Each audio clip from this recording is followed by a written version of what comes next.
Given the challenges we face now, I imagine many of you have been reflecting on what you can do for your country. We'll talk about that during this meeting. The first thing, though, is to not lose hope. To remember moments of inspiration like this that moved so many to acts large and small for things that made our nation better, made our lives better. Thank you. Next slide. Another example of inspiration, Dr. Martin Luther King profoundly changed our nation and continues to inspire. Locally, the Martin Luther King Commemorative Committee has carried on King's legacy for more than 2 decades, awarding hundreds of thousands of dollars in scholarships to local students, graduating seniors from Sumter, Lake, and Marion counties. Here to address us today is the group's vice president, retired U.S. Army Colonel Harry Lumpkin.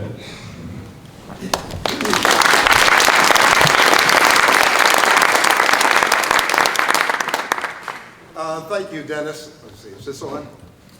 Okay, It's good. supposed to go. Okay. I think this will work now. Well, my name is Harry Lumpkin, and I am the Vice President of the Martin Luther King Commemorative Committee. We have, as Dennis indicated, given several hundreds of thousands of dollars in scholarships to 6 schools in our local area.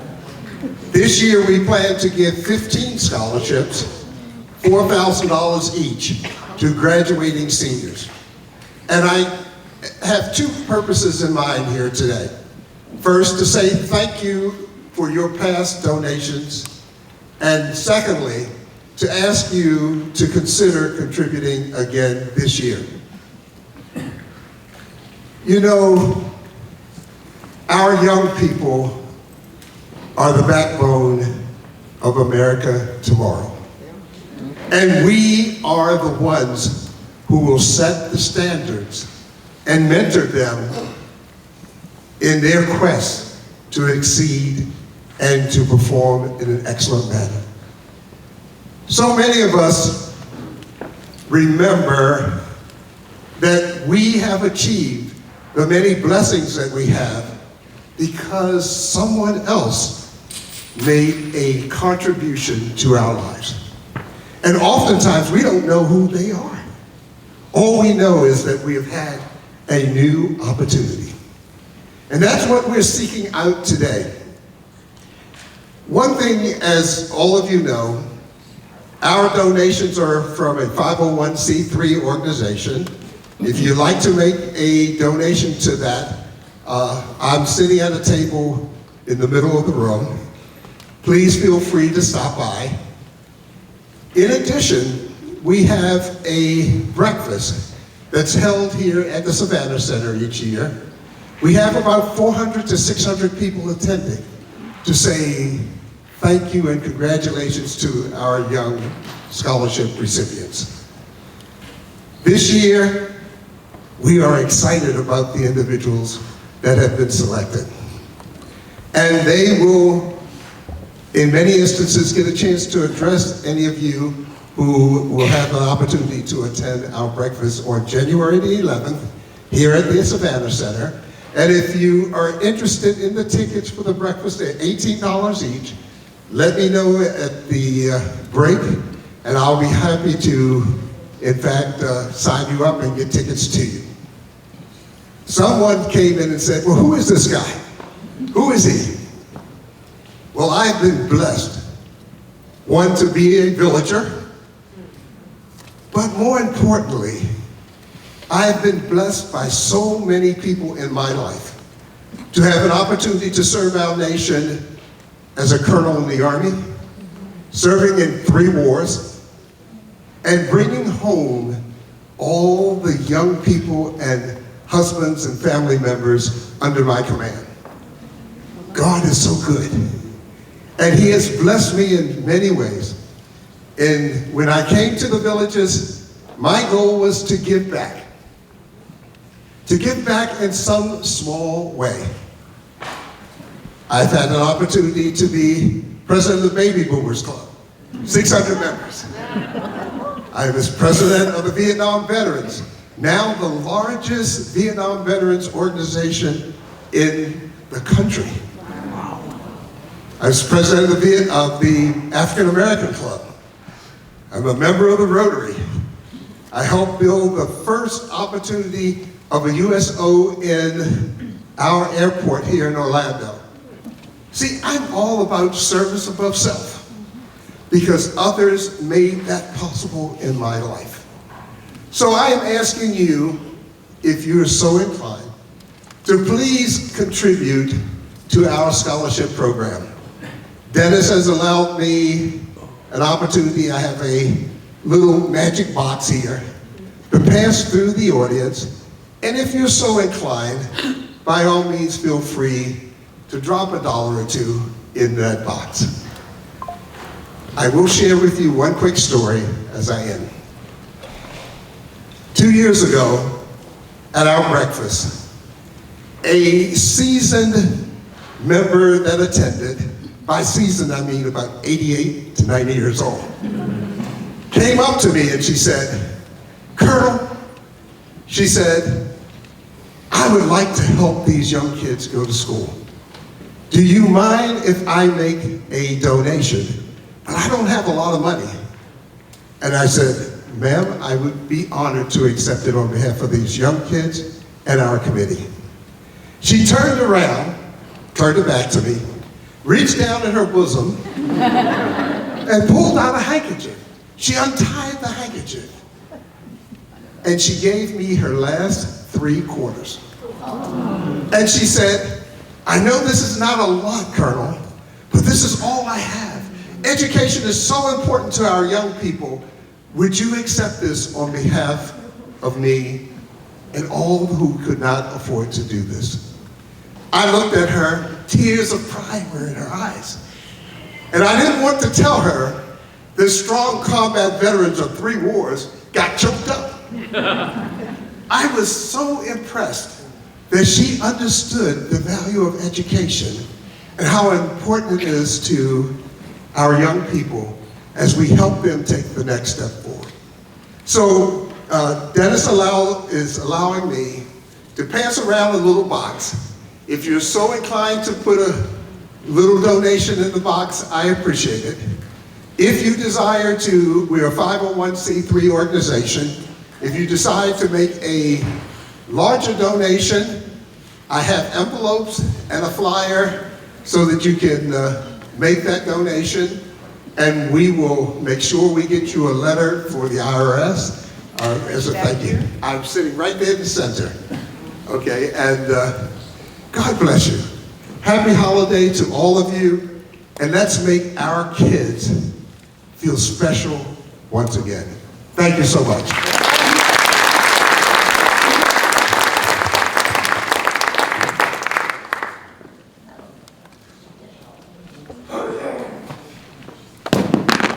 Thank you, Colonel Lumpkin, for everything you do. One of the other things that Colonel Harry does is he helps set up the exhibit and display of military memorabilia at Eisenhower. He's conducted more than 100 tours explaining the background and the details and history of those items. So if any of you are interested in that, we can talk about having a club-sponsored event to go over there and let him lead us through the history. All right. Next slide, please. Thank you. All right, so over the decades, I've often heard fretting about our country's youth, worry from us old farts, probably the same things our parents and grandparents said about us when we were young. What I discovered over those decades, when I was a journalist and as an adjunct professor, running my newspaper's internship programs that reached into high schools as well as colleges, was this: don't worry about the kids. There will always be leaders emerging who at a young age are determined to change the world. I believe we have one of those leaders with us today. Please welcome the chair of the Florida Future Leaders PAC, Jayden D'Onofrio.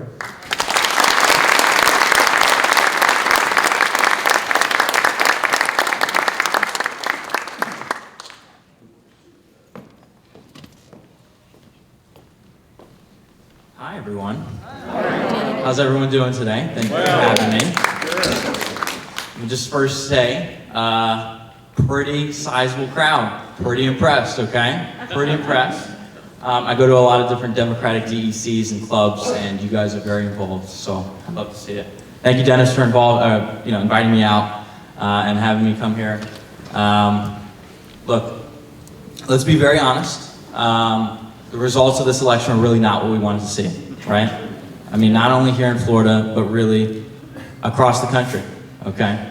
I saw the videos here from the villages, how energized all of you were, how really motivated you all were about this election. And, we felt that as youth. Our energy was there as well, not only really here across the country, but here, especially in Florida. I mean, you have to remember, we have been under Republican domination in this state since 1996. Our state legislature has been controlled by the Republicans every year since then. The Republicans have held our governor's mansion for every year since 1998. So we have not seen any different lifestyle for youth than living under the Republicans, okay? So like Dennis said, my name is Jayden D'Onofrio. I'm the chairman of the Florida Future Leaders PAC, and we do much of the youth organizing here in the state of Florida on behalf of Democrats. We represent the Florida High School Democrats and the Florida College Democrats. We launched our organization in January of this year, and this was our first election cycle, right? We started it because we saw the gap in youth organizing that exists here in the state of Florida, okay? For years, there was no one organizing youth. There was no real engagement for youth in the state, okay? And it's really sad to see because this is the state that has the third largest student population in the entire country, okay? So we wanted to take that on and take on really the entire age demographic of 18 to 29 years old. When we launched our PAC, in our first 24 hours, we raised $20,000 for our work. In our first month, we ended up raising $100,000. And then, at the end of this entire election cycle, we ended up becoming the largest youth organizing effort ever seen in the state of Florida, raising over $1 million. And it's all students, right? I'm 19 years old. I go to school up in Tallahassee. I'm from Broward County, down in South Florida. And it was all students getting together to work to make sure that our generation's actually engaged and organized. We ended up being featured in the Washington Post, the New York Times, NBC, MSNBC, all these different outlets that you all know because of the work that we were able to do here in the state of Florida as a group of students. We had over 100 students and organizers on payroll across the state organizing their generation, which is something we've never seen before. We were actively arming our generation with experience, knowledge, and skills to be able to engage here in the state of Florida so that we actually have a real turnout operation. We did unique events and unique material distribution that really resonated, and I'll give you an example. With the right to choice on the ballot, which of course we would have loved to have seen pass, one of the things is that is one of the biggest policy concerns of youth. So we tried to tackle it head on, and we did some unique organizing around it, such as this. We ended up distributing tens of thousands of custom condoms on the college campuses to raise awareness around the right to choice. And the condoms had a message on them. They said, and excuse my profanity, because this is what it had on there. It said, "Don't get by the GOP, protect abortion in Florida."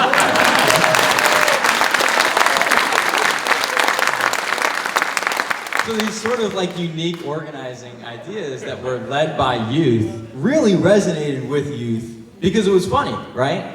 But it also showcased the seriousness of what we were facing, okay? We had one of the most extreme abortion bans in the entire country. Had we not had our abortion ban passed by the Republicans in this state, the South would have a place to go. But we don't have that now. We have an extreme abortion ban of 6 weeks in our state. So our work was really important to us, and we had to take it to a very strategic approach. Which colleges were we going to organize at, why those colleges, and how are we going to motivate them?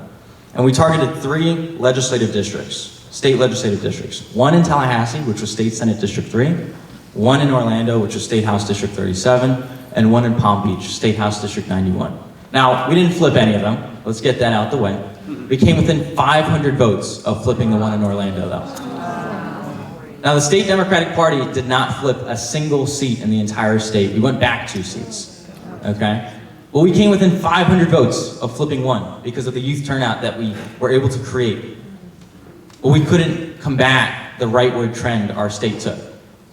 In Tallahassee, there's Florida State University. That campus had a 70% turnout on the campus in 2020. You know what the turnout was this year? 90. It was 146%. You're like, how is that possible? How is that possible? Republicans will probably say that we added new voters to the rolls, out of nowhere and just threw votes in. I'll tell you the real story. During early voting and election day, you are able to re-register your address to wherever you're living now. Okay, so a lot of the students, one of the biggest problems that we have in the state, and really across the country, is that a lot of the students are registered back home. So for example, I'm from Broward County. I had my registration back in Broward County rather than where I live now for school in Tallahassee. So throughout early voting and election day, you can re-register. No one has really led a real organizing campaign for youth to do that on all of these campuses. And we led a massive campaign on all of the campuses that we were involved with to do that, which led to turnout of almost every single registered voter on the campus that was already there, and then all the new students that we were able to re-register at the polls so that they can actually vote. We had accusations that we were cheating, we were dumping ballots, working with the SOE, the Supervisor of Elections, to do that. None of that's true. We just understood the rules of the game here in the state of Florida, and really across the country, and that really, the most important thing is that people need to vote. And we made sure that they did that. So we had 146% at Florida State University, 130% at the University of Central Florida, 135% at the University of Florida, all these ridiculous numbers in all these different colleges. And it told me one very important thing, is that youth organizing works, especially when it's led by youth, and also the kids care, to Dennis's point. We care. I got my start during the Trump presidency. I started paying attention then. I'm 19 years old, okay? So, growing up, my first awareness of what's happening in our world was during Donald Trump's presidency. I wasn't intensely involved. Actually, my mom was. She paid attention to the news a lot. She didn't work in politics or anything like that, but she watched the news a lot and made sure I paid attention. And I had something happen in my life that got me involved. I'm sure many of you had something happen in your life that made you pay attention as well. For me, it was actually the loss of my mother. And in 2020, she had passed away from a drug overdose. And I wanted to do something that would have made her proud and that would have mattered to her. And it was this. And I remember growing up through the Trump presidency. I remember seeing his actions during COVID. I remember seeing the protests that we had during the George Floyd protests, right? And his comments and his rhetoric and how divided our country was, and that something needed to happen for us to be able to move forward as a country, right? I've only seen our country divided, basically, in my lifetime, okay? And that's why you saw such a youth turnout surge in 2020. That's why you saw it in 2022, protecting Joe Biden in a historic fashion. Like, we've never seen the first term, of a president, midterms, go as successfully as they did for President Biden or any president in the past, really. Now, it was a little bit different this past election. Every single age demographic went backwards and went towards Trump. They swung towards the Republicans. Now, we're all probably sitting here, what the hell happened, all right? What the heck did we do wrong? What happened, okay? I'll speak specifically to you. Now, out of all the age demographics in the entire country, everyone has been talking about the youth going towards Trump and how they voted for Trump. We especially lost young men, blah, blah, blah. Let's set the record straight, okay? Out of all the age demographics, youth supported Kamala Harris and the Democrats the most out of any age demographic, okay? We'll be very blunt about that. Now, did they swing towards the Republicans and Donald Trump? Absolutely, undeniably, okay? And there's a few reasons. One is, and I say this as a straight white male right here, okay? We lost the white male vote completely for youth, okay? Just males in general, okay? And I think there's a few reasons for it, and Donald Trump and the Republicans have perfected this. They prey on the frat boy vote, is what I call it, okay? The frat boy vote, the very uneducated, very, masculine, very, out there, macho. Someone said macho, right there, boom, love it. And there's a real case to be made there. That's a real vote, okay? And Democrats had nothing for that, okay? But it's not really like the demographic of what it is, of who they are as voters. It's understanding that we have to meet people where they are and what issues actually matter to them, okay? The biggest thing that mattered to youth, many of you probably wouldn't guess it. It's the same as you guys, economics, okay? What was the economic messaging to youth? I don't even know as a youth organizer in the Democratic Party. I don't think that there was a real aligned message for Democrats to youth on economics, okay?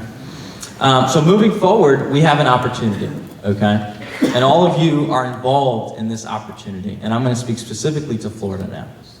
We got our asses kicked here in Florida, all right? We all know that, right? We lost by what, 13, 14 points statewide, okay? It's the first time we've seen that since, well, we didn't think that was gonna happen again since the midterms, but it did happen again, and this is the reality. We are a red state. We have to admit it. Acting like we aren't is lying to ourselves, okay? They control all levers of power. They have a supermajority in the state house and the state senate, and they have the governor's mansion. They've had it for years now. We've even lost some of our Democrats to the Republicans.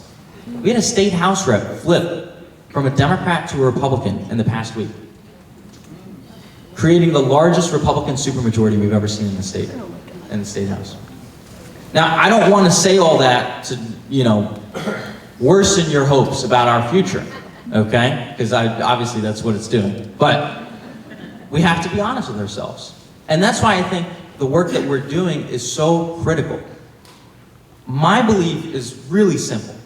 The only way we get out of this situation that we're in here in the state of Florida is by procuring the next generation of voters, okay? If we want to see Florida back to, building towards the future, we have to build the next generation of leaders and candidates. We have to make sure that there's actual leaders to take the mantle of the Democratic Party and that they actually have a seat at the table now, okay? And so in this state right now, we have an opportunity moving into 2026, and I'll tell you why, okay? We have a governor's race on the ballot in 2026. Ron DeSantis is termed out. Okay? He's out. He's done. So no more dealing with him. We're out of there. But we have a new race to worry about, okay? Now, on the Republican side, here's why I think we have an actual shot in this race, which I've never believed on a statewide ballot we could actually win in this state. We're gonna have a very favorable national Democratic environment with Donald Trump being president. Okay, that's what we saw in 2018, right? You all remember in 2018 what that was like? Blue wave. Blue wave, right? We are on pace for another blue wave, okay? I know it sounds a little wild to say right after the election we just got our asses kicked, right? But we're on pace for that if we do our jobs right, okay? Not only that, here in the state of Florida with the governor's race, who do you think they're gonna nominate for the governor's race on the Republican side? You got Matt Gaetz. You got Byron Donalds, you got Wilton Simpson, you got Ashley Moody. Okay, Ashley Moody's our Attorney General, Wilton Simpson's our Agricultural Commissioner, Byron Donalds a Congressman who's a wacko, let's just say it as it is. Matt Gaetz, I don't even have a word to describe that man. And if you notice anything about those field of candidates, one of them stands out, Matt Gaetz. Why does Matt Gaetz stand out? First off, Matt Gaetz has a name ID that is through the roof for a congressperson, okay? They might not like him that much, but he's got a name ID that everyone knows. Second off, who is he best friends with? Donald Trump, Third thing, if you look at the primary vote, they all split different types of the vote. Byron Donalds gets a different type of the vote. Ashley Moody and Wilton Simpson get the same block of vote. That leaves one person to get the rest of the vote, Matt Gaetz, who is a critical underperformer in his own congressional district. He underperformed the statewide ballot and the national ballot by 10 points. 10 points, that's massive. And we lost, what, statewide by 14 points this year? That's not including a favorable Democratic environment. So I'm not saying we can win statewide. We have a shot, obviously, if we have a good Democratic candidate. But what does that mean? It means down the ballot, we can flip some of these state legislative districts if we do our jobs right, okay? And that's the most important thing we can possibly do. And for us to build to the future, youth are really having to be involved with that. In 2022, we lost about 4 to 5 legislative districts simply because youth turnout was awful. Now, I'm not gonna say we perfected youth turnout this year in Florida, but we damn near came close, okay? We understand how to do it. We've experimented what turnout strategy is gonna work. I'll give you another example. We had over a dozen golf carts, you know, the same golf carts that you all have here that I saw everyone was driving, by the way. That's awesome. Golf in heaven over here. We had those golf carts on college campuses. We decked them out with like posters all about Democrats and flags and stuff like that. And then we would pick up students and just drop them off at the polls all around the campus. We had buses, party buses, blasting music, riding around the campuses, picking up random students saying, let's go vote. They'd hop in, we drop them off at the vote, and then we'd go party on the bus. We would go to sorority houses and frat houses and just knock on the door and say, you guys are gonna come vote with us right now, let's go. They'd hop in and we go vote, okay? These are the types of things, this is like a real movement brewing, all right? And so, we really have an opportunity, and I don't want all of you to feel demotivated, you know, with the results of what we just saw, all right? We have to push for the future. We're gonna keep pushing for the future, and I hope all of you support youth in doing so, okay? Especially, look, I have to be selfish about it. As our team, you know, we're the only youth organizing team in the entire state. We're trying to make this work happen. And this 2025, our biggest operation is voter registration. Because we're down 1 million voters to the Republicans in the state right now. 1 million. How do we get out of that? Again, you need youth to register to vote, okay? And you can't do it in no nonpartisan manner. We have to be partisan about it. We have to talk about the issues, and we have to make sure that these youth understand where the parties align on certain issues. The misinformation that we've seen is really, it's bad, all right? I've seen it on the ground. I can't tell you how many youth voters voted for Amendment 4 and voted for Trump because they didn't know that Donald Trump, you know, is against pro-choice, being pro-choice. Why is that? The misinformation is real. And we haven't had a Democratic Party that organizes on the ground and talks to youth voters, okay? That's what we need to do. And so we're right back to that. We're already on the ground organizing, doing the engagement, doing voter registration, doing that education. Throughout 2025, we're gonna have over 25 staff members across the state doing organizing and voter registration. We hope to register 10 to 15,000 people to vote, all youth voters.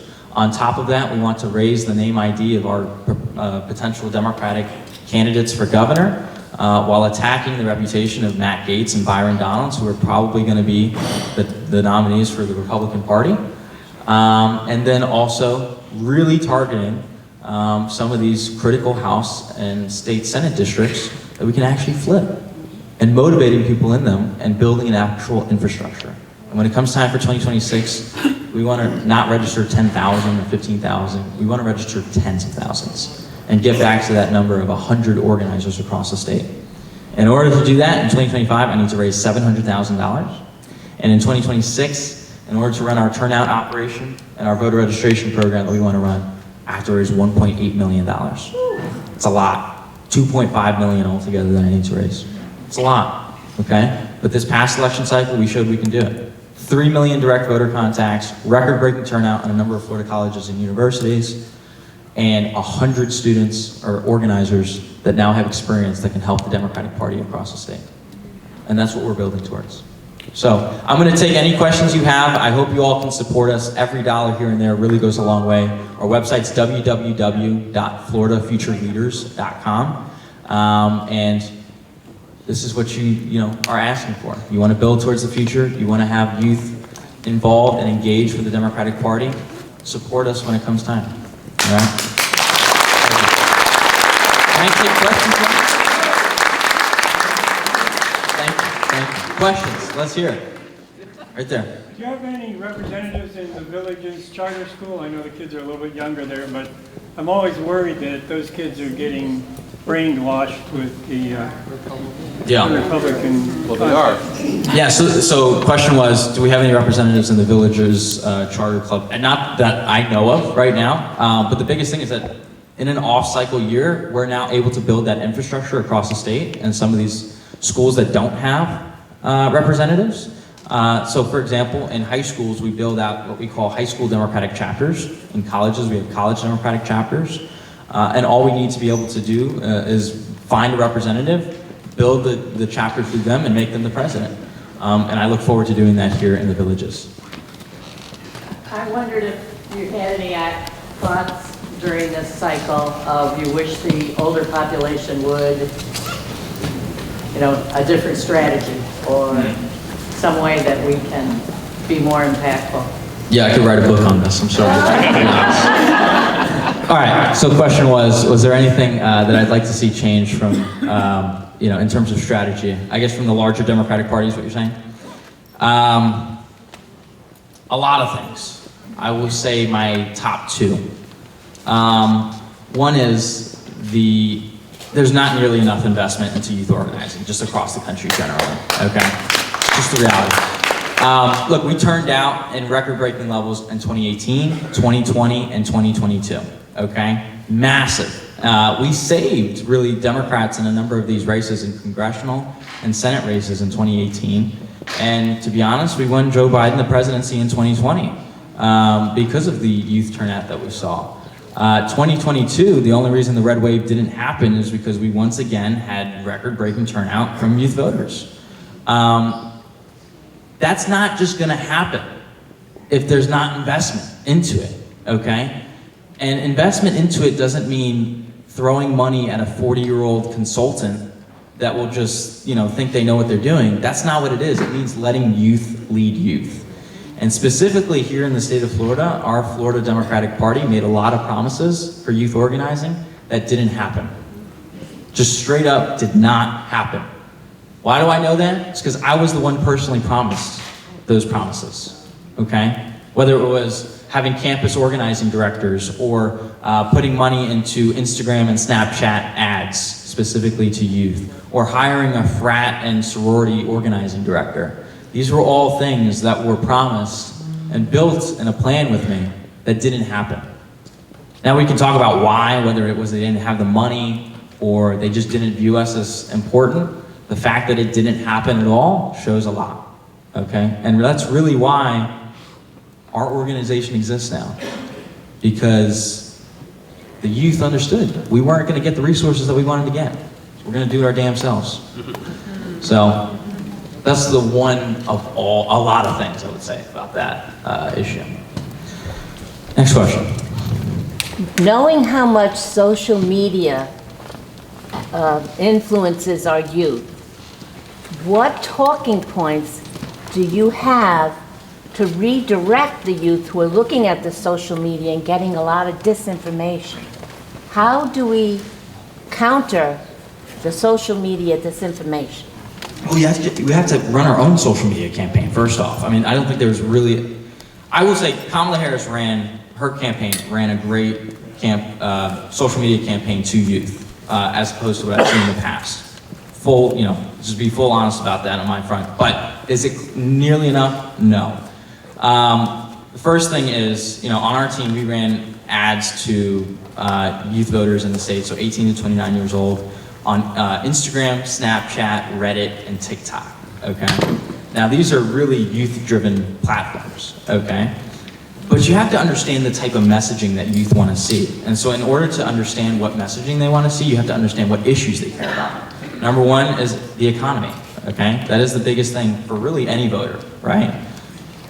Right now in the state of Florida, we are one of the most unaffordable states in the entire country. Has our state Democratic Party talked about that enough? No. Has there been a real message from our state Democratic Party about that? No. You would think this is crazy, but youth are actively talking about the insurance crisis in our state. Why? Because we can't own a house right now in this state. That's why you see us leaving in droves, moving to other states, okay? So we have to be able to talk about the economy and connect that to Republicans and how bad they are. The second thing was the right to choice. If I'm having youth voters coming up to me saying that they didn't even know that the Republican Party's anti-choice, that clearly was a failure by our party to message on this issue, right? And so we have to bridge that gap as an organization that only raised $1 million as compared to the state Democratic Party, which has tens of millions of dollars. And our national party, which has hundreds and billions of dollars, right? The third thing switches off. It switches between climate change and gun violence, okay? Now, I remember growing up in Broward County. I was 15 minutes away from Parkland when the shooting happened. I was in my 7th grade English class when I got the notification on my phone that 17 people had been shot and killed in Parkland. I was in class. It's crazy. But that's the story of our generation, right? Being able to message on these issues and understand how to talk about it to youth is very important. And I think the first step to doing that is having youth lead the way on that social media. You also have to understand what the audience is, right? So you're trying to reach youth on Instagram or on Snapchat. The only ones that are going to be effectively able to do that is youth, because they understand what accounts people follow, what type of content they're going to look for, what type of surrogates people want to look for. All this sort of stuff is really important. So when you see like the National Democratic Party, for example, throw money at consultants, or our state Democratic Party throw money at consultants that don't understand youth organizing, you're just wasting money effectively. Many of you in this room probably saw messaging that was dedicated specifically for youth. But you saw it because they didn't know how to do the messaging or how to send it out to youth. Not that all of you are not youth. Maybe you are. I don't know. So it starts with a real coordinated campaign amongst youth, letting youth lead the way and finding out what platforms are really youth-driven. And that's Instagram, Snapchat, and TikTok and Reddit. Does anyone else have questions? Yes. Your mother would be proud.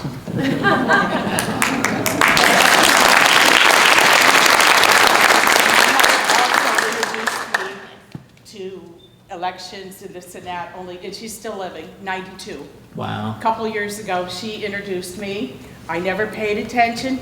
The same time I paid attention is when you paid attention. And with things going on, I always feel like there's nobody to talk to. I watch MSNBC pretty much 24/7. I live alone. I got it on all the time, all day, all night. Love it. And every day I just get sickened, and I said, what else could happen? And I just sit there like there's nobody to talk about of all the stupidness and insane stuff that goes on. And I'm like, what the hell next, Yep. you know? Yep. So you made me feel good. And I also have a 22-year-old grandson. He's the Gulf College in Florida. Florida Gulf? Yeah. Yes. Coast yes. University? Yeah. And he's about the only one I can speak to. So I'm going to give him your name. Yes. And Let's he do and it. I talk about it. I can't talk to his father, who's my son, about it. He and I talk about it. That's what we have in common. So I think that's kind of a cool thing to have with your grandson. Yeah, that's awesome. Please Yeah. connect me. I I'd love will. to. He would love it. That's awesome. Yes, thank you. Thank you. How many more minutes do I have, by the way? Cut me off if you need to. Okay. First, I'd like to say that the National DNC doesn't give Florida that much money because they've already written this off. Correct. They've written some of the races off. I think towards the end, they gave Debbie some money. And I'd like to, I presume you go to Florida State University? I go to Tallahassee State College. Okay. How has the Republicans' anti-DEI initiative impacted your college? Yeah, so 2 parts to that. One is DNC has definitely written Florida off, and that's because our state party has been garbage for years. Let's just be really blunt about it, all right?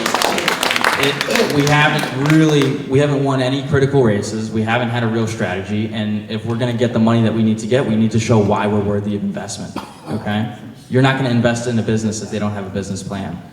So I agree with you there. Second part is, in terms of, she asked, how has DEI, the Republicans' attack on DEI, changed my college experience? Look, let's be honest, I'm a straight white male, right? I'm clearly, I'm not the target there. If anything, they're trying to support me or whatever. But I've seen my friends really get affected. Some of my friends have lost the ability to graduate with the college major that they wanted to do. Some of their bills actively removed college majors. Like, it's attacking education straight up, which is insane. Second thing is there's less funding now for some of these clubs and school organizations specifically for diversity. So for example, a friend of mine named Rodney Wells, think of that name because he might be president one day. This man is a beast. Rodney Wells, he is involved with the NAACP and also leads a lot of the black organizations at Florida State University. He told me, he was like, look, we've gotten a lot less money now, and we're a lot less open in how we can do our organizing and engagement within our own college. With our own college, where we live, we're not able to do that. So when things like that happen, not only does it affect me in terms of just personally with my friends and them being able to do the things that they want to do and be open about who they are and what they want to do in life, it affects us as a whole because they're suppressing us effectively. These are our people. These are people that are aligned with us. Even if they're not, they should have the availability to do what they want with their lives, right? Isn't that what conservatism is, essentially? It's what it's supposed to be. Let people do what the hell they want with their lives. Obviously not anymore in the 21st century for Republicans. They want involvement with every piece of your life, okay? That's not what conservatism is supposed to be. Yes, sir. I was just curious about something.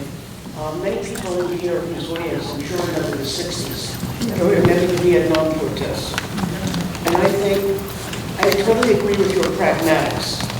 But I think the Democratic Party has also lost something called its moral authority. What are we standing for? You're thinking your agenda is great, which gets to the minds of people. What about the hearts? What about their feelings? What about motivating people to some kind of higher authority, to something with a higher purpose than just your pocketbook and your pocket? And I'll give you just one example. Having lived in Argentina, it was Los Majares de Plaza Mayo, Los Madres de Pañuelos Blancos a la Cabeza. There are women who have lost children when the junta killed them in the 70s. And in memorial to the children, they wear white handkerchiefs on their heads. They become the conscience of that country. And I think we have to look at that, not just from a pragmatic point of view, but from a moral point of view. What the hell do we stand for? What do we want? Not what we're going to do, but what are we really trying to accomplish? What's our goal? To get reelected? Yeah, that's good. It's not enough.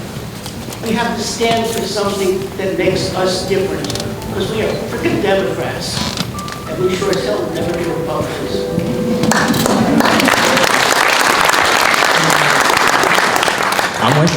I'm with you, and I think the youth completely agree.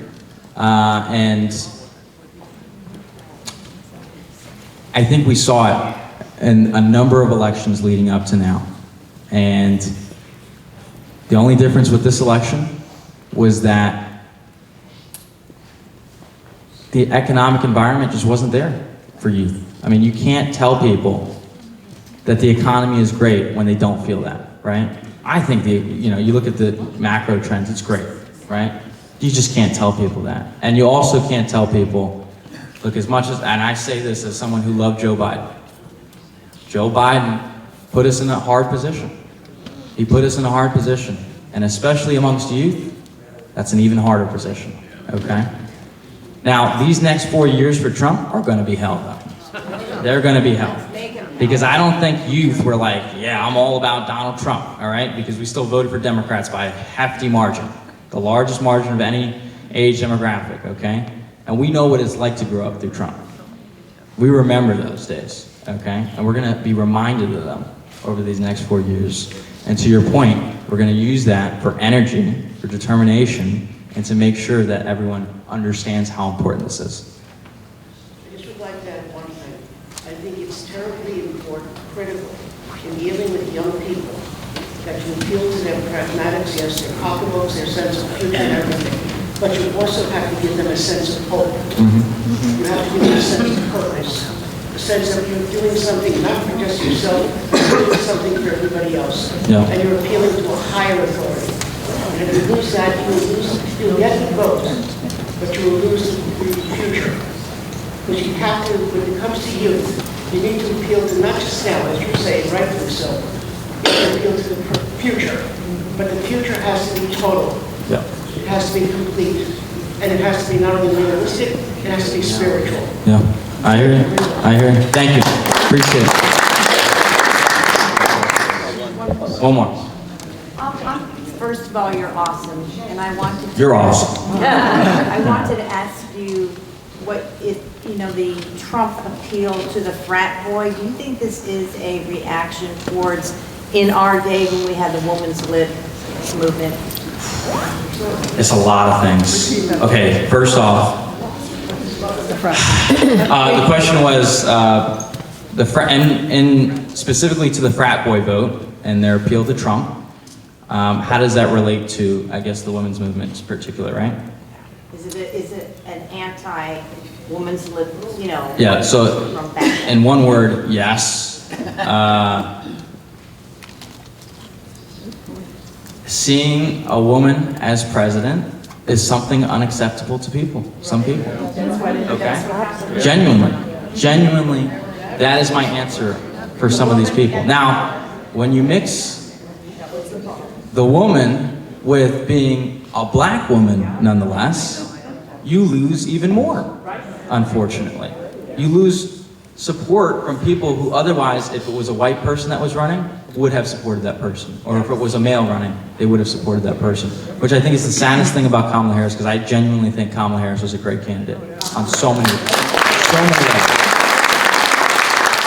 And so, in particular for the frat boy vote, it is a problem. And I don't have the answer for that right now. I just don't. It is an internalized misogyny and an internalized racism that exists that Trump appeals to and understands because he himself loves that. And that's what his base is, unfortunately. And breaking that up is a massive task. And that's years worth of education and engagement that would have to be there for that.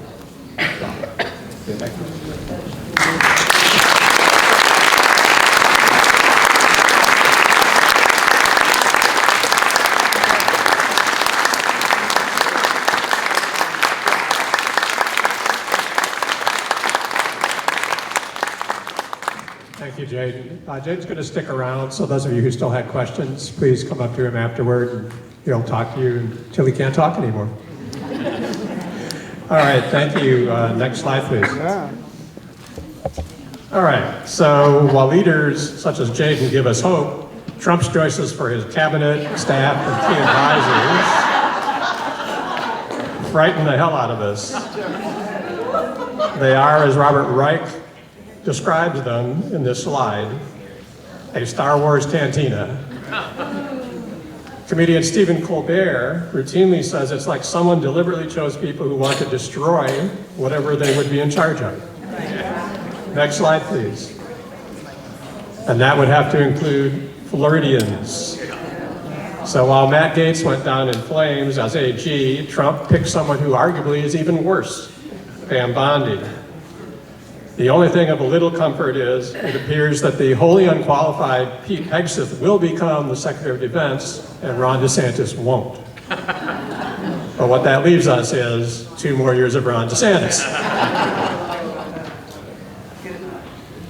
Next slide, please. However, because hopefulness is our theme and action is our demand, opposition is forming and has formed and has been forming ever since Project 2025 came up. And since Trump's election, Governors like Gavin Newsom and J.B. Pritzker are taking steps to anti-Trump-proof their states, especially things like illegally using federal troops to round up and hold in camps and deport immigrants, including legal immigrants. Attorneys general in numerous states are ready to fight in the courts any of Trump's executive orders or actions that violate their laws. National groups of attorneys have formed ready to challenge Trump's orders and MAGA legislation in federal courts. The ACLU is ready, so are interest groups supporting women's rights, LGBTQ+ rights, the environment, labor, and then there's us. As individuals resisting in our everyday lives, you probably noticed that I worked in references to both Star Wars and Star Trek during this. If you watched those film series and other epic trilogies such as The Lord of the Rings, these are fights between good and evil. And what always happens in the second film, things look desperate and hopeless, like the bad guys are going to win, evil will prevail. But then the third movie comes out. And we are part now of the second act, and we are going to be there at the finish when the third movie comes out, because we're going to create that movie. As historian Heather Cox Richardson reminds us, this is a cycle that has occurred in our nation over a couple of centuries now. We are going to fight fascism. We are going to fight racism. We are going to fight suppression and denial of freedoms.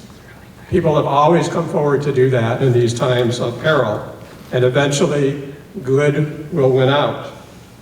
We each get to decide how we as individuals or as groups or small groups want to fight.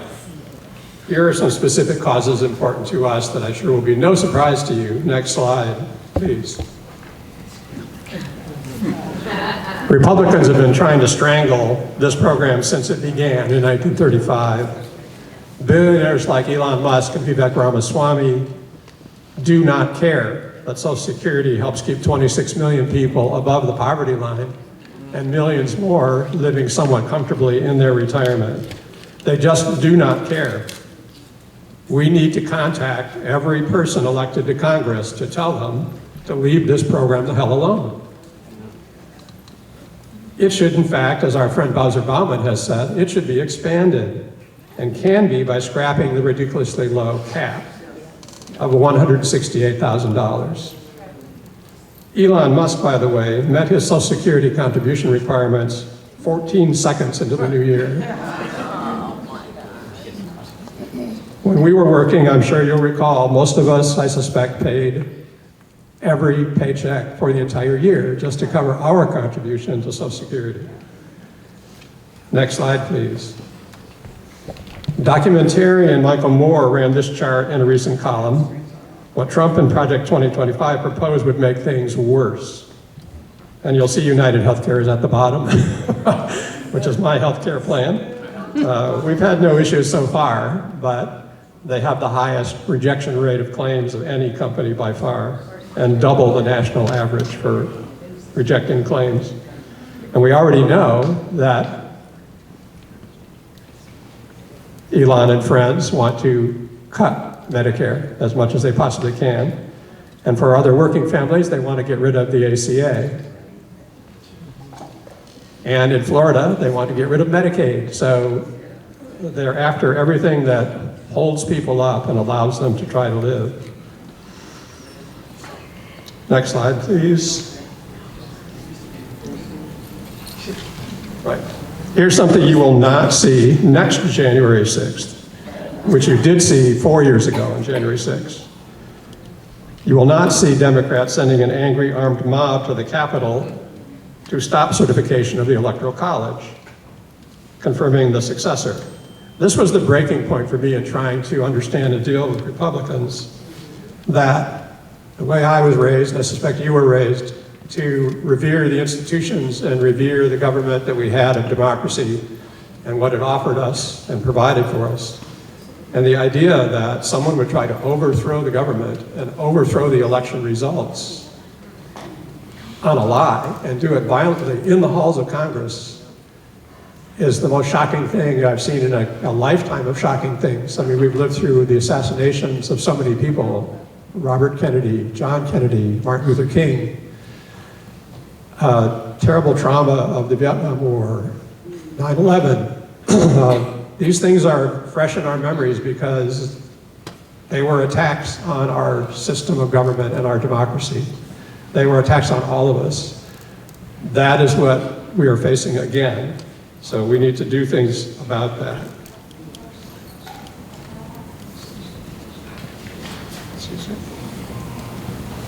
All right.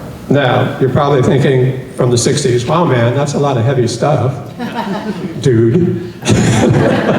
Why don't you lighten up a little? Okay.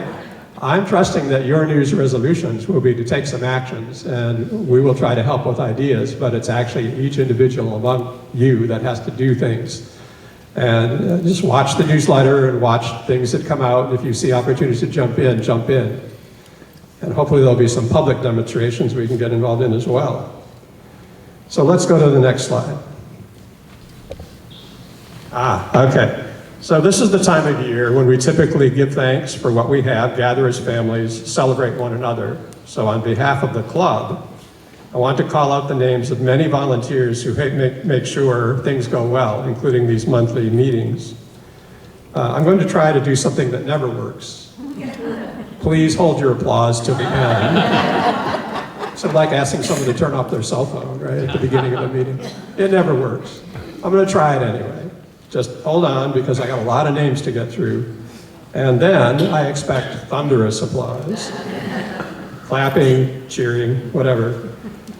All right, we'll begin with the volunteers who greet you as you arrive. Sheila Pacell, Sharon Chodo, and Cindy Galatro. Great, nobody clapped. Thank you. Then you typically enter the ante room when we're at Colony, and at the registration renewal tables, you'll find Beth Hollis, Beth Disk, and Harriet Stein.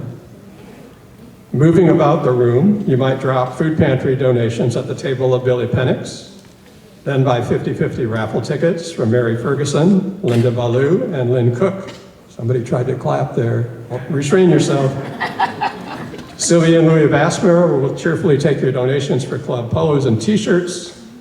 Then you can hit the other tables where you might find Sue Dubman of the Democratic Women's Club, Jerry Van Leuven from the Education Forum, Linda Ballou and Mary Ferguson again from the club singles group, and Maggie Tagliati, who organizes pickleball. In the crowd, you might spot Tom Bacher, who organizes our golf groups, Valerie Rocco, who handled bocce. You might be sitting near one of our Facebook group moderators, Shirley Shantz, Allison Towers, Sue Schultz-Laluk, Allison Firth, or former club president Chris Stanley. Oh, by the way, in the past 60 days, Shirley has approved more than 1,500 posts on her Facebook page, and Sue Laluk, more than 1,200. Let's see. You might chat with leaders of affiliated groups, such as Dee Melvin of Woke Nation, Florida, or Carolyn Freed from the Liberal and Independent Ladies. Behind the scenes, Carolyn every month gets a list from the Supervisor of Elections of newly registered Democrats in the villages, and she sends them the club's welcome letter encouraging them to join. One of the reasons we now have 1,640 members. Sharon Chido also bakes cookies for the monthly Democratic Neighbors Orientation, and they are delicious. Each week, Jeff Berliner updates our website, and as I've called out before, Mike Conifee and Rick Dawson are always here, there, and everywhere doing their thing. Andy Kleiman is still helping us from South Carolina with technology needs. Apologies if I'm leaving anybody out. You can shoot me later. Club Director Georgia Schonauer helps you with badges. Club Director Bill Knudsen handles the Blue Crew and our economic data. Club Hospitality Director Susan Houston takes care of setting up the lunches and the breakfasts every month. Make sure you have coffee, tea, and pastries. Today, she also picked up deli sandwiches, cake, lemonade, and iced tea for when we're done, which will be as soon as I stop blabbing in a couple of minutes. So thank you all 1,000 times. Y'all may commence to hootin' and hollerin' now.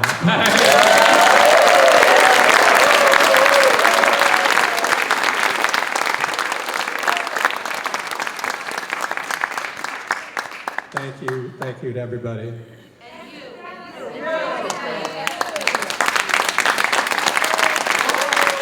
you.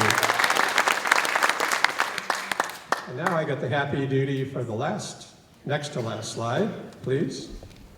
It's time for the 50-50 draw. So we have 2 prizes tonight, and rather than try to run up here and climb the stairs or fall off the stage trying to give you your envelope, just find me at the reception afterward. I will give you your envelope. Just shout out you have the right ticket.